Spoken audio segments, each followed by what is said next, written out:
Bonjour, pour J'aime Radio, tout d'abord, je vais vous demander de vous présenter.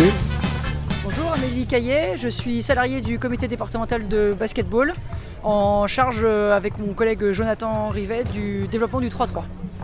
Alors on se trouve sur l'esplanade de l'Hôtel de Ville, ici à Lorient, donc avec des rencontres sportives, organisées certainement par le comité du Morbihan de basketball. Vous pouvez nous en dire un petit peu plus ? Oui, alors c'est un tournoi, c'est la deuxième année qu'on produit. On organise demain et dimanche l'Open Plus Access, donc il y a un tournoi qualificatif pour un tournoi final à Vannes. Et en marge de ça, on a décidé de faire les finales départementales du championnat 3-3, bénéficier que les terrains soient montés en fait pour pouvoir permettre aux jeunes de jouer sur les terrains sur les finales départementales 3-3. Alors les jeunes qui se trouvent présents ici, donc ce sont des équipes mixtes. On entend U13, U15, vous pouvez nous donner une signification de ces termes ? Oui, tout à fait. Alors les U13 c'est les moins de 13 ans, U15 c'est les moins de 15 ans, U18 moins de 18 ans. Et ce soir nous avons les seniors garçons qui clôtureront la journée sur les finales départementales. Alors est-ce que les rencontres d'aujourd'hui permettent justement d'arriver à un classement départemental, régional, national peut-être ? Alors, départemental oui, parce que du coup on détermine les champions aujourd'hui. En fait ceux qui gagnent les tournois aujourd'hui sont champions départementaux. Et les deux premiers sont qualifiés pour la phase régionale qui a lieu à Saint-Avé le dimanche 15 juin, organisée par la Ligue de Bretagne de basket. Alors est-ce que ce type d'événement est difficile à réaliser ? Et je suppose aussi que grâce à l'ensemble des bénévoles, les bénévoles en termes d'arbitrage aussi pour la logistique, ils répondent toujours présents ? Alors c'est un événement qu'on organise en lien avec le club de l'Arvor Basket Lorient pour la partie logistique, les terrains, la partie restauration, buvette. Et nous, le comité départemental, on gère beaucoup la partie sportive.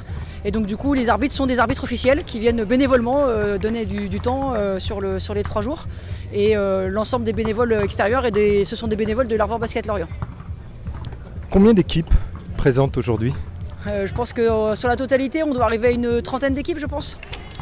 Demain, on a 6 équipes en filles, on a 10 équipes en garçons chez les jeunes, chez les U18. Et dimanche après-midi, on a 12 équipes chez les seniors garçons. Si vous vouliez ajouter quelque chose, ça serait quoi ? On a de la chance, on a le beau temps aujourd'hui, donc c'est super, c'est des événements qui sont vraiment sympas. Et puis venez voir, c'est gratuit, donc il n'y a pas de souci, vous pouvez venir voir jusqu'à dimanche sans aucun problème. Merci beaucoup pour J'aime Radio. Merci à vous.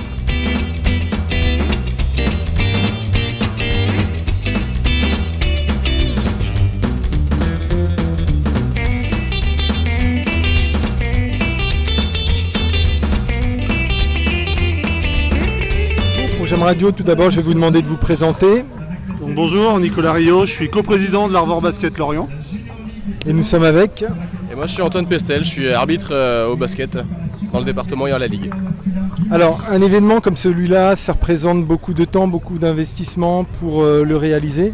Oui tout à fait, ça fait plus de 6 mois qu'on travaille dessus avec des questions de logistique, des questions de sportifs, donc c'est plus le comité qui gère le sportif, mais énormément de logistique, de préparation. C'est une trentaine de bénévoles sur les 3 jours. C'est différents bénévoles qui ont différentes missions, c'est des acheminements de terrain, c'est des acheminements de paniers, voilà, pour que justement on ait une belle journée et un beau tournoi. D'autres événements de ce type-là vont être aussi à votre initiative prochainement ? Alors pour le moment, là on arrive bientôt en fin de saison, donc oui on a des événements internes au club, avec des journées club, avec une assemblée générale, et on espère réorganiser ça l'année prochaine, un nouveau tournoi, 3-3 comme ça, dans la même physionomie on va dire. Vous parliez donc de bénévoles et parmi les bénévoles il y a les arbitres. C'est ça, on a une dizaine par jour qui ont été contactés par le comité, donc par Amélie Caillet, qui nous gère. Donc on a une formation à faire un petit peu en amont. Et puis de toute façon sur ces 3 jours-là aussi on est formé en continu pour pouvoir opérer plus tard peut-être à un niveau 3-3, peut-être un peu plus haut. Il y a des arbitres qui sont présents et qui arbitrent, qui viennent d'avoir leur diplôme d'arbitre officiel. Alors qui ont leur diplôme d'arbitre officiel 5-5 et qui eux arbitreront sur du niveau départemental. On est certains ici arbitres au niveau régional et puis d'autres certains même arbitres au niveau national, uniquement sur du 5-5. Après avec le 3-3, la chance qu'on a, c'est que c'est une discipline qui est assez nouvelle et donc pour les arbitres il y a aussi une évolution qui peut se faire très rapidement au niveau régional avec les Masters League et puis au niveau même national avec les Super Masters. Je suppose que vous étiez aussi basketteur et si oui, qu'est-ce qui vous a motivé justement à passer de l'autre côté de la barre, j'ai envie de dire? Ah ouais, moi j'étais basketteur, j'ai été basketteur pendant 7 ans et bon, mon club on n'a jamais joué à un très très grand niveau, j'ai pas pu prétendre non plus à jouer à un très grand niveau. L'arbitrage ça me tentait bien, ça m'attirait, pouvoir gérer, pouvoir prendre part à un jeu et puis bon voilà, ça plus le fait de pouvoir aller voir peut-être un peu plus haut, ça m'a attiré au niveau de l'arbitrage et puis bon bah, quand on tombe dedans après c'est parti. Si vous aviez quelque chose à ajouter, ça serait quoi?